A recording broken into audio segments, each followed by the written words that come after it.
তোরা 60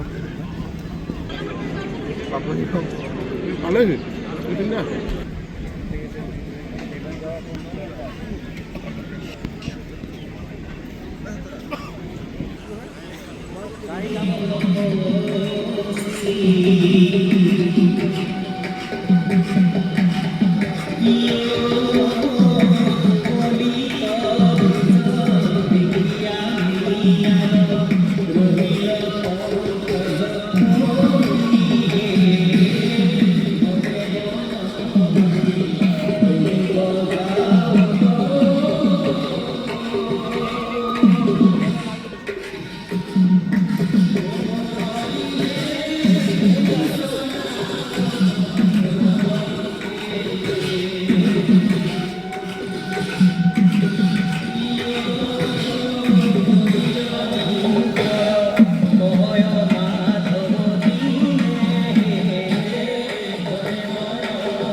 श्रीमान 79वां स्वतंत्रता दिवस परेड समारोह आपके निरीक्षण के लिए हाजिर है।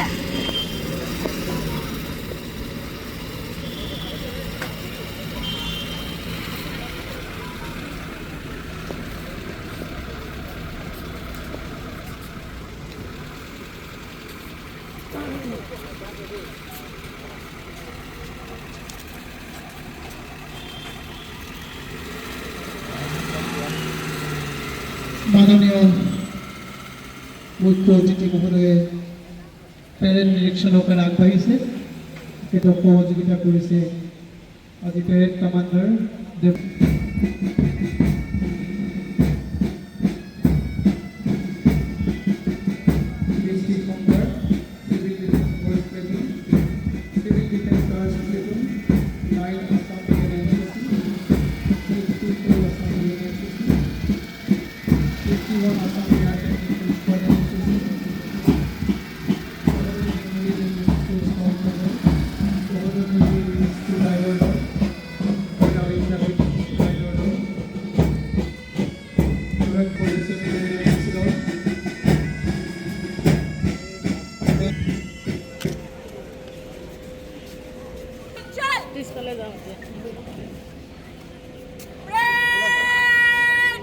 कुछ कदम में दाहिने मन से गुजरेगा 1 नंबर प्लाटून आगे रेड 303 दाहिने चलेगा दाहिने मन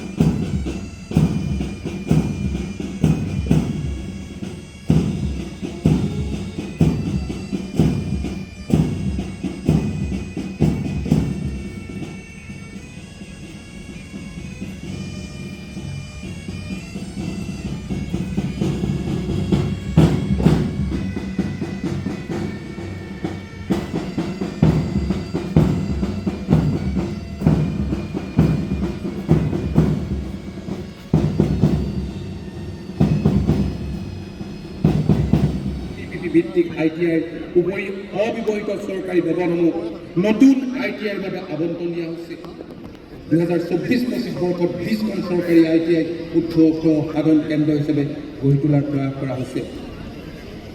শিক্ষা হ'ল আমাৰ সমগ্ৰ জীৱনব্যাপী চলা এক অবিৰত প্ৰক্ৰিয়া। এখন ৰাষ্ট্ৰ বা দেশৰ বিকাশৰ সৈতে শিক্ষাৰ ওতঃপ্ৰোত সম্পৰ্ক আছে।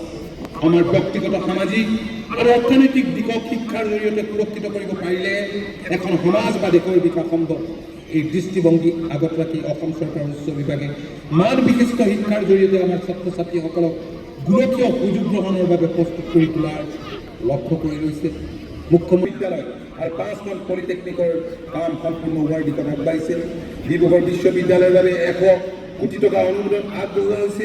ইয়াৰ উপৰিও আপোনালোক সকলোৱে জানে যে যোৰহাট জগন্নাথ বৰুৱা মহাবিদ্যালয় আদি বিশ্ববিদ্যালয়লৈ চৰকাৰে উন্নীত কৰিছে। মুখ্যমন্ত্ৰী নিযুত মইনা আঁচনিৰ অধীনত 3,816,80,000 টকা বিতৰণ কৰা হৈছে। নিযুত মইনা আঁচনিৰ অধীনত বৰ্তমানলৈ উচ্চতৰ মাধ্যমিক পৰ্যায়ৰ 5,526 গৰাকী ছাত্ৰীৰ নাম যোৰহাট জিলাত সন্নিৱিষ্ট হৈছে। প্ৰজ্ঞান ভাৰতী আঁচনিৰ অধীনত 2 লাখ টকাকৈ কম বাৰ্ষিক উপাৰ্জনকাৰী পৰিয়ালৰ ছাত্ৰ ছাত্ৰীৰ বাবে মুঠ 12,091,91,000 টকা মাচুল ৰেহাই দিয়া হৈছে। ডক্টৰ বাণীকান্ত কাকতি প্ৰতিভা বঁটাৰ অধীনত 224 বৰ্গৰ উচ্চতৰ মাধ্যমিক পৰীক্ষাত প্ৰথম বিভাগত উত্তীৰ্ণ হোৱা 40,775 গৰাকী ছাত্ৰী আৰু 75% বা তাতোকৈ অধিক নম্বৰ পোৱা 8,937 গৰাকী ছাত্ৰৰ মাজত 34,520 লাখ টকা ব্যয়েৰে স্কুটাৰ বিতৰণ কৰা হৈছে। অসম চৰকাৰ শিক্ষা বিভাগে RIDF আঁচনিৰ অধীনত 100খন চাহ বাগিচা আদৰ্শ বিদ্যালয় 126 হোৱাৰ বিপৰীতে 93% কামৰ অগ্ৰগতি হৈছে।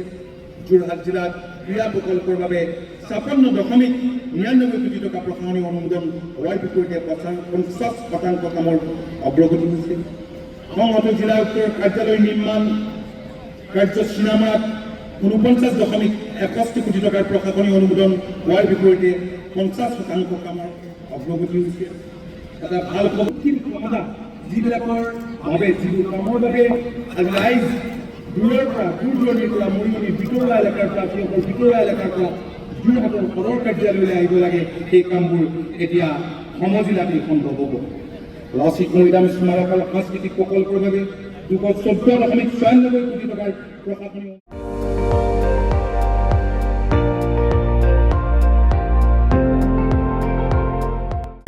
আপুনি চাই আছে ND24 সৰ্বশ্ৰেষ্ঠ নহয় সৰ্বোত্তমৰ দৌৰ।